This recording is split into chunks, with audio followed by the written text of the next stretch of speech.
नमस्कार, मेरा नाम है आयुष और आप देखना शुरू कर चुके हैं चकाचक एक्सप्रेस। आज का दिन है 25 जून और 25 जून भारतीय लोकतंत्र के इतिहास में एक काले अध्याय के रूप में उपस्थित है।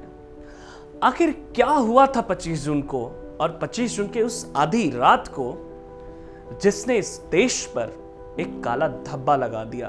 25 जून ने भारत को एक ऐसी यादें दी है जिसे भारत कभी भूल ही नहीं सकता। इसी तारीख को तो 1983 में भारत वेस्ट इंडीज को क्रिकेट वर्ल्ड कप में हराकर विश्व विजेता बना था। भारतीय टीम ने अपने कप्तान कपिल देव के नेतृत्व में इतिहास रच दिया था।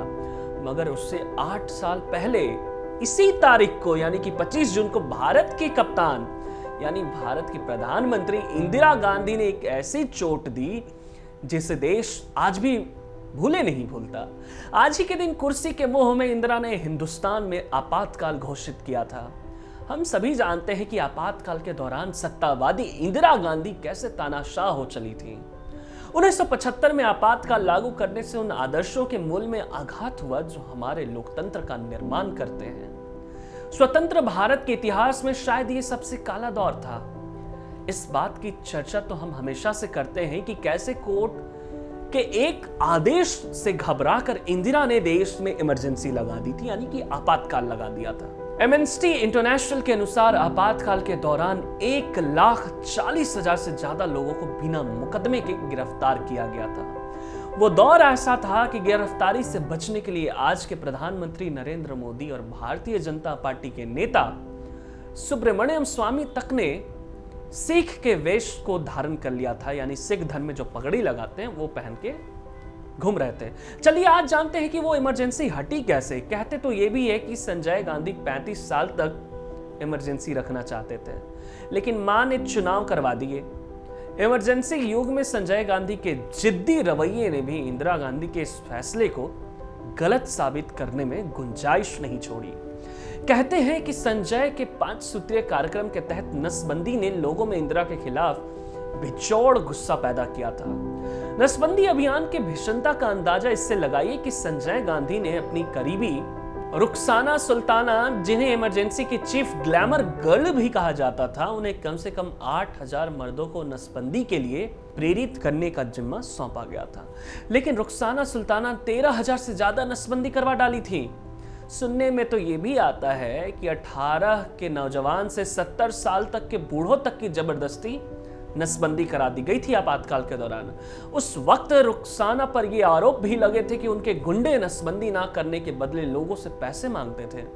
जो पैसे ना देता उसके घर में तोड़फोड़ की जाती और जबरन उसकी नसबंदी कर दी जाती थी। कांग्रेस ऐसी आताई पर उतारू थी कि कांग्रेस के वरिष्ठ नेता बाबू जगजीवन राम ने तो कांग्रेस पार्टी ही छोड़ दी थी।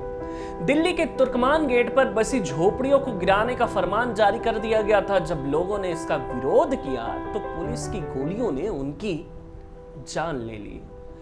आप याद रखें, ये वही कांग्रेस है जो आज भी सहिष्णुता का पाठ पढ़ाती है और ये वही कांग्रेस है जो कहती है कि भारत के डीएनए में कांग्रेस है। इंदिरा गांधी को जनता के आक्रोश और अपनी गलती का एहसास होने में 21 महीने का वक्त लगा। तब जाकर 18 जनवरी 1977 को उन्होंने अचानक ही मार्च में लोकसभा चुनाव कराने का ऐलान कर दिया। लेकिन इंदिरा गांधी, उनके बेटे संजय गांधी, वीसी शुक्ला, बंसी लाल, प्रणब मुखर्जी, ओम मेहता और ऐसे अन्य नेता जिन्होंने अर्ध फांसीवादी आपातकाल की अध्यक्षता की थी, वो चुनाव हार गए थे। इंदिरा गांधी रायबरेली से 55,202 मतों के अंतर से हारी थी और संजय गांधी, जो अमेठी से अपनी किस्मत आजमा रहे थे, एक राजनीतिक नौसिखिया रविंद्र पी सिंह से शिकस्त खा चुके थे और 21 मार्च 1977 को आपातकाल खत्म हो गया था। आपातकाल की जो कहानी है वो बहुत दर्दनाक, खौफनाक है। आज भी आपकी रूह कांप उठेगी अगर आपातकाल के दिनों को अगर आप याद कर ले। आपके पिताजी या आपके दादाजी अगर आपातकाल को उन्होंने जिया है, आपके पिताजी तो नहीं, कम से कम आपके दादाजी ने उस आपातकाल को जिया होगा जहां उनके शरीर पर चोट के निशान आज भी होंगे। आपके सामने कई उदाहरण हैं जिनके शरीर पर आज भी आप चोट के निशान दे सकते हैं। आज ही आज सुबह सुबह रजत शर्मा जी ने, जो वरिष्ठ पत्रकार हैं और इंडिया टीवी के जो मालिक हैं, उन्होंने एक ट्वीट किया। ट्वीट में उन्होंने लिखा है कि उनके पैरों पर आज भी आपातकाल के दौरान जो चोट पड़ी थी, वो बिल्कुल 18 साल के थे जब उन्हें जेल में बंद कर दिया गया आपातकाल में, और उनके शरीर के जो पार्ट हैं, उनके अंग हैं, उस पर जो चोट के निशान हैं वो आज भी दिखते हैं। ऐसी तो थी आपातकाल की कहानियां।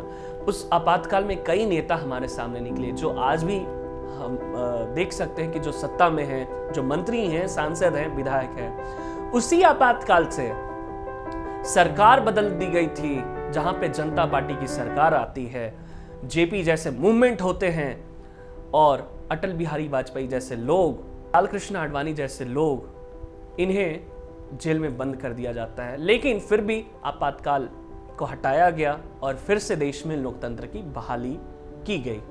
लेकिन उसके बाद हुआ क्या? उसके बाद इंदिरा चुनाव हार जाती हैं, उसके बाद जनता पार्टी की सरकार बनती है, फिर भी वो खिचड़ी सरकार ज़्यादा दिनों तक नहीं टिकती, 3 सालों तक टिकती है। उसके बाद फिर से चुनाव होता है, फिर से इंदिरा गांधी वापस आ जाती है। लेकिन गौर करने वाली क्या बात है? गौर करने वाली बात ये है कि जिस कांग्रेस पार्टी में कभी कोई लोकतंत्र रहा ही नहीं, जहां एक परिवार ने कांग्रेस पार्टी को जकड़ के रखा, जिस कांग्रेस पार्टी ने देश में आपातकाल लगाया, जिस कांग्रेस पार्टी ने लोकतंत्र की हत्या की, वही आज सहिष्णुता और लोकतंत्र की दुहाई देते हैं, लोकतंत्र की बात करते हैं।